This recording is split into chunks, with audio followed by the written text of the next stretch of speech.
नमस्कार. न्यूज डंकामध्ये मी अमित काळे आपलं मनापासून स्वागत करतो. एक आवाहन.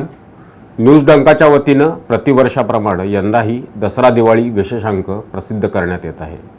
मोदी 3 या विशेषांकाचं प्रकाशन 1 नोव्हेंबर रोजी सायंकाळी 5:30 वाजता दादरमधील शिवाजी पार्कच्या स्वातंत्र्यवीर सावरकर राष्ट्रीय स्मारकामध्ये होत आहे. महाराष्ट्राचे उपमुख्यमंत्री अजित पवार यांच्या शुभ हस्ते या अंकाचं प्रकाशन होईल. यानिमित्त आमच्या असंख्य वाचक आणि प्रेक्षकांसाठी महासंवाद हा विशेष कार्यक्रम आयोजित करण्यात आला आहे. ज्येष्ठ पत्रकार भाऊ तोरसेकर, अनालायझरचे सुशील कुलकर्णी आणि न्यूज डंकाचे मुख्य संपादक दिनेश कांजी यांच्याशी आपल्याला संवाद साधता येणार आहे. तरी या कार्यक्रमासाठी आपण जरूर यावं. त्यासाठी आमच्या मोबाईल क्रमांकावर आपल्या सहभागाची नोंदणी करावी ही विनंती. राज्यात गाजत असलेल्या ललित पाटील ड्रग्ज प्रकरणाचा तपास एका बाजूला सुरू असताना यावरून केलं जाणारं राजकारण काही थांबायचं नाव घेताना दिसत नाही. आज शिवसेना उद्धव बाळासाहेब ठाकरे गटाचे खासदार संजय राऊत यांनी एक असं विधान केलं की त्या विधानावरून हसावं की रडावं काही समजत नाही अशी अवस्था हे विधान ऐकणाऱ्यांच्या मनाची नक्की झाली असणार, यात काहीच शंका नाही. मराठीत एक म्हण आहे, आत्याबाईला मिशा असत्या तर त्यांनाही काका म्हटलं असतं. तशाच पद्धतीचं एक विधान खासदार राऊत यांनी केलं आणि विशेष म्हणजे या विधानाची पुनरावृत्ती किंवा ते विधान कसं बरोबर आहे हे खुद्द उद्धव ठाकरे यांनी सांगितलं.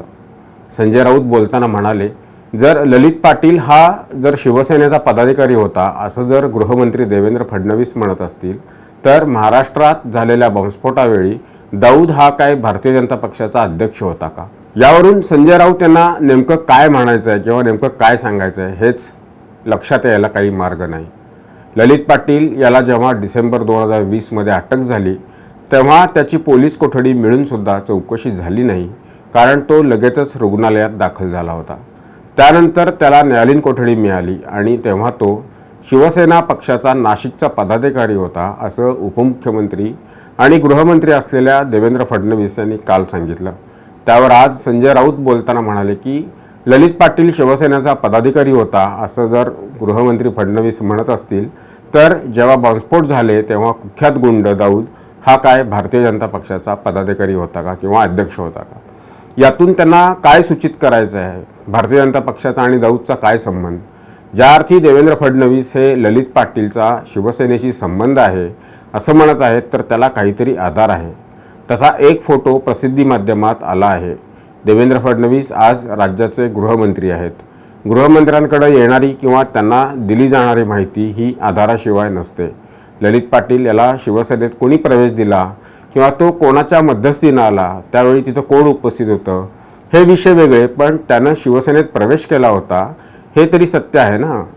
त्याला जेव्हा अटक झाली होती तेव्हा राज्यात सत्ता महाविकास आघाडीची होती आणि मुख्यमंत्री श्रीयुत उद्धव ठाकरे हे होते. हे कसं नाकारता येईल? त्यामुळं गृहमंत्री फडणवीस जे बोलत आहेत त्याला काहीतरी आधार आहे. आज जे संजय राऊत बोलले त्याला काय आधार आहे ते संजय राऊत यांनी सांगायला हवं होतं.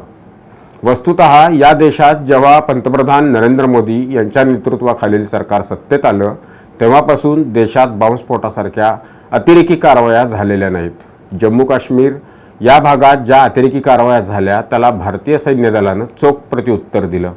अतिरेक्यांचा खात्मा केला. सर्जिकल स्ट्राईक करून दहशतवादी हल्ल्याची स्थळं उद्ध्वस्त करण्याचं काम भारतीय सैन्य दलानं केलं.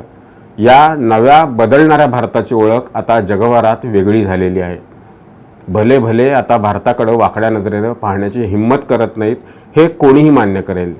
दाऊद आणि त्याच्या टोळीला या सरकारबद्दल इतकी भीती वाटत आहे की गेल्या 9-10 वर्षांच्या काळात भारतात दहशतवादी कारवाया करण्याचं धाडस त्यांच्याकडून झालेलं नाही आहे. त्यामुळं दाऊद आणि भारतीय जनता पक्ष असा संबंध संजय राऊत यांनी जोडणं म्हणजे खरोखरच आत्याबाईला मिशा असत्या तर त्यांनाही काका म्हटलं असतं असं म्हणण्यासारखंच आहे. ललित पाटील याचा तपास जसा जसा पुढं सरकत आहे तशी काही नावं समोर येत चालली आहेत.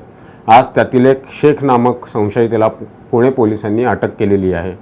गुन्ह्याशी संबंधित एक जण आता सापडत आहे. हळूहळू आणखीन नावं बाहेर येतील. ललित पाटील याला शिवसेनेत नक्की कोणी आणलं, त्याच्या संपर्कात कोण कोण होतं हे सुद्धा नक्की बाहेर येईल. त्यात ललित पाटील याला जेव्हा अटक करण्यात आली तेव्हा तो असंही म्हणाला होता की त्याला पळवून लावण्यात आलं आहे, तो पळून गेलेला नाही.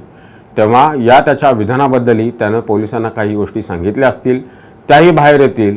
मुळात इतक्या भयंकर आणि गंभीर प्रकरणाच्या गुन्ह्यात राजकारण करण्यापेक्षा तपास कामात पोलिसांना जास्तीत जास्त माहिती देऊन त्यांना सहकार्य करणं हे अपेक्षित आहे। उगाच वडाची चाल पिंपळाला लावण्यात काय अर्थ आहे?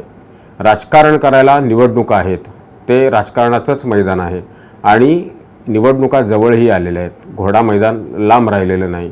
पण ड्रग्ससारख्या गंभीर प्रकरणात राजकारण करणं योग्य नाही।